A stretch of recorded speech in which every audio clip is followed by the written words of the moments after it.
بسم اللہ الرحمن الرحیم۔ میرے بھائیوں، میری ماں اور بہنوں، اللہ تعالیٰ نے 1,24,000 انبیاء کرام کو بھیجا، نبیوں کو بھیجا دنیا کے اندر۔ ہر نبی کی بیوی وفادار تھی، غدار نہیں تھی۔ جتنے بھی نبی آئے، جتنے بھی رسول آئے، سب کی بیویاں اولاد وفادار تھی، بیویاں وفادار تھی۔ لیکن 2 پیغمبر ایسے آئے جن کی بیوی نے اپنے خاوند سے غداری کی، امانت میں خیانت کی۔ وہ وفادار نہیں تھی بلکہ غدار تھی۔ وہ کون ہے؟ جیسے حضرت نوح علیہ السلام کی زندگی اللہ تعالیٰ نے 950 برس کی۔ اتنی زندگی، اتنی لمبی چوڑی زندگی اللہ تعالیٰ نے کسی کی نہ کی جتنی حضرت نوح علیہ السلام کی۔ لیکن گھر والی ان کی نافرمان تھی، اولاد ان کی نافرمان تھی۔ نوح علیہ السلام نے اللہ کے حکم کے مطابق کشتی بنوائی کہ او لوگوں، پانی آئے گا، اتنا پانی برسے گا، آپ لوگ پانی میں ڈوب کے مر جاؤ گے۔ اس زمانے میں پانی برستا نہیں تھا۔ 950 سال سے حضرت نوح علیہ السلام یہ کہا کرتے تھے، پانی برسا تو ڈبانے والا نہ برسا۔ لیکن نوح علیہ السلام یہ کہا کرتے تھے روزانہ، او لوگوں، اللہ کی طرف سے پانی آئے گا اور پانی اتنا برسے گا کہ لوگ اس میں ڈوب کے مر جائیں گے۔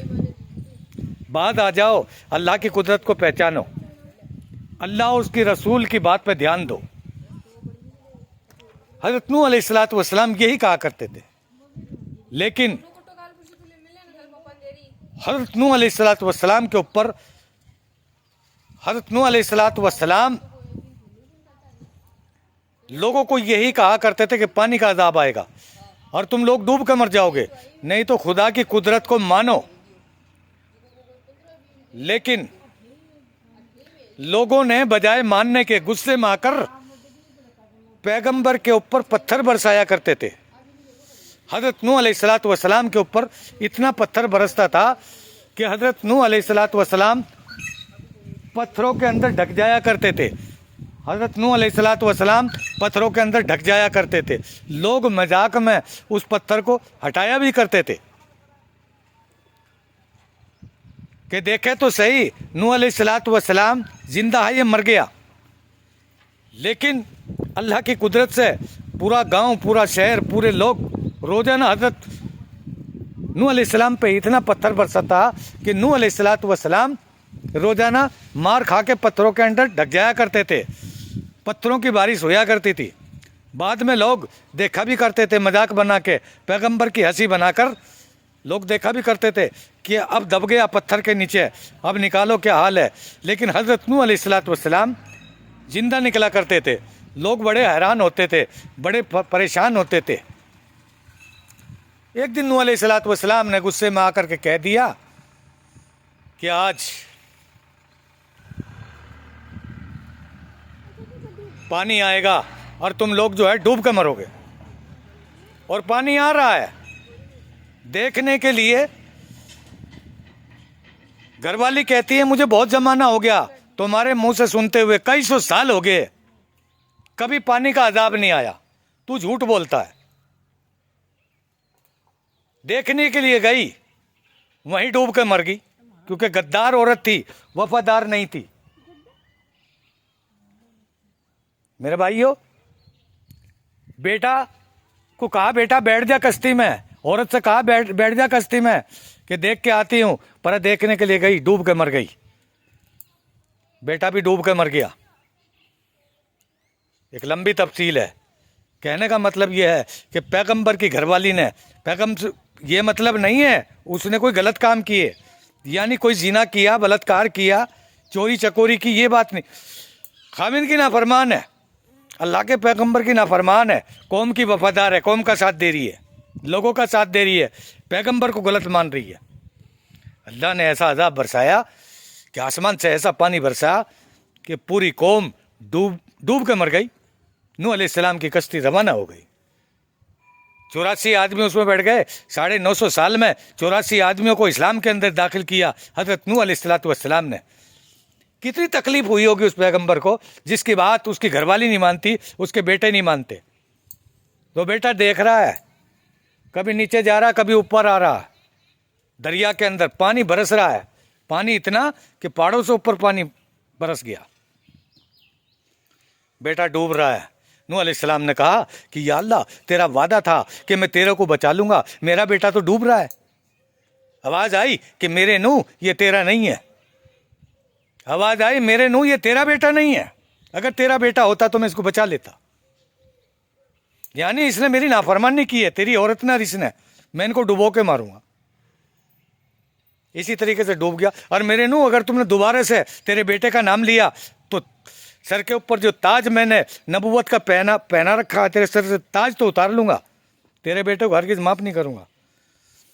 نوح علیہ السلام نے 950 برس اللہ کے نام کا پتھر کھایا لیکن اپنے بیٹے کو نہ بچا سکا.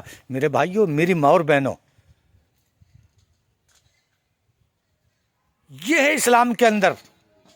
نوح علیہ السلام کی بیوی غدار، اور دوسری لوط علیہ السلام کی بیوی تھی. اسلام کے اندر دو ہی بیوی، نبیوں کی بیوی جو ہے دو ہی غلط نکلی ہیں، جو نافرمان تھی، جنہوں نے امانت میں خیانت کی اور غداری کی. لوط علیہ السلام کے پاس میں کوئی بھی اگر آتا تھا، ان کے کوئی مہمان آتے تھے لک چھپ کے، تو لوط علیہ السلام کی بیوی قوم کو جا کے بتا دیا کرتی کہ آج ان کے پاس میں حسین خوبصورت نوجوان لڑکے آئے ہیں، چلو. لوگ جاتے اور مہمانوں کو پریشان کرتے. ایک دن آئے حسین خوبصورت نوجوان لڑکے آئے لوط علیہ السلام کے مکان پر، تو گاؤں کے لوگ سب ٹوٹ کے پڑ گئے. لوط علیہ السلام کا گیٹ توڑ دیا، دیواریں توڑ دی، چھت توڑ دی. لوط علیہ السلام نے کہا ظالمو، یہ میرے مہمان ہیں، ان کو تم کیوں ستا رہے ہو، کیوں پریشان کر رہے ہو، کہ ہم تو ایسا ہی کریں گے. لوط علیہ السلام نے رو دیا. بیوی نے جا کر کے بتایا لوط علیہ السلام کی غداری کی، تبھی تو وہ آگاہ اور ہوشیار اور خبردار ہوئے. آ کر کے ان لڑکوں کے ساتھ میں غلط سلوک کیا، غلط ناجائز حرکت کی، غلط کام کیا. اس لیے وہ فرشتے تھے، وہ بول اٹھے لوط علیہ السلام آپ مت رو، ہم فرشتے ہیں، اللہ تعالیٰ نے ہمیں بھیجا ہے. جبریل علیہ السلام فرشتوں کی ایک جماعت لے کے آیا تھا باقاعدہ، اور کہا دیکھو اب ان کا انجام ہم کیا کرتے ہیں. کہ کیا کرو گے؟ وہاں سے زمین کاٹی کہ یہ زمین کاٹ کر کے آسمان پہ لے جائیں گے اور زمین کو الٹ کر کے پلٹ کر کے زمین پہ پھینک دیں گے. ایسا ہی ہوا، پتھروں کے ساتھ اس زمین کو اٹھا لیا گیا اور اوپر پتھروں پہ نام لکھ دیا، یہ فلاں کے لگے، یہ ڈھکڑے کے لگے، یہ اس کے لگے، یہ اس کے لگے. اللہ تعالیٰ نے ساری قوم کو لوط علیہ السلام کی برباد کر دیا. اولوں کی برسات کر دی، پانی کی برسات کر دی، پتھروں کی برسات کر دی. کچھ لوگ اللہ نے بچائے، اس لیے بچا لیے تاکہ لوگ انہیں دیکھ کے کوئی سیکھ حاصل کریں، کوئی عبرت حاصل کریں. اللہ کے نبی لوط علیہ السلام کو حکم ملا آپ یہاں سے چھوڑ کر کے روانہ ہو جاؤ اور تمہارے بیوی بچوں کو لے کر کے یہاں سے نکل جاؤ، لیکن پیچھے پلٹ کے مت دیکھنا. حضرت لوط علیہ السلام کی گھر والی نے پیچھے مڑ کے دیکھ لیا. اللہ کا یہ حکم تھا پیچھے مڑ کے نہیں دیکھنا، لیکن لوط علیہ السلام کی بیوی غدار تھی، وفادار نہیں تھی پیغمبر کی.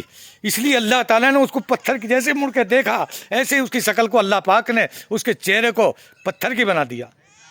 میرے بھائیوں، اس کو مجسمہ بنا دیا اور وہ آج ایسے ہی پتھر کی بنی ہوئی کھڑی ہے. دنیا اس کو دیکھ رہی ہے اور سبق حاصل کر رہی ہے. اللہ ہمیں پتھر نہ بنا دے، اللہ ہمیں کتا نہ بنا دے، اللہ ہمیں سور نہ بنا دے، اللہ ہمیں بندر نہ بنا دے. ڈرو اس پروردگار سے. یا ایھا الناس اتقوا ربکم واخشوا یوما لا یجزی والد عن ولدہ ولا مولود هو جاز عن ولدہ شیئا. یہ سب اللہ تعالیٰ کی قدرت ہے. اللہ مجھے اور آپ کو عمل کرنے کی توفیق عطا فرمائے. پتہ یہ چلا پیغمبروں کی دو بیویاں غدار تھی، وفادار نہیں تھی، اس لیے اللہ تعالیٰ نے ان کو ذلیل و خوار کر دیا. ایک کو تو ڈبا کے مار دیا اور ایک کو پتھر کی مورتی بنا کے کھڑا کر دیا. اللہ چاہے تو ہم کو پتھر بنا دے، ہم کو مٹی بنا دے، ہم مٹی سے بنے مٹی میں مل جائیں گے. ہمارا کوئی وجود نہیں اللہ کے سامنے. یہ دنیا مچھر کے پر کے برابر نہیں ہے. اللہ مجھے اور آپ کو عمل کرنے کی توفیق عطا فرمائے.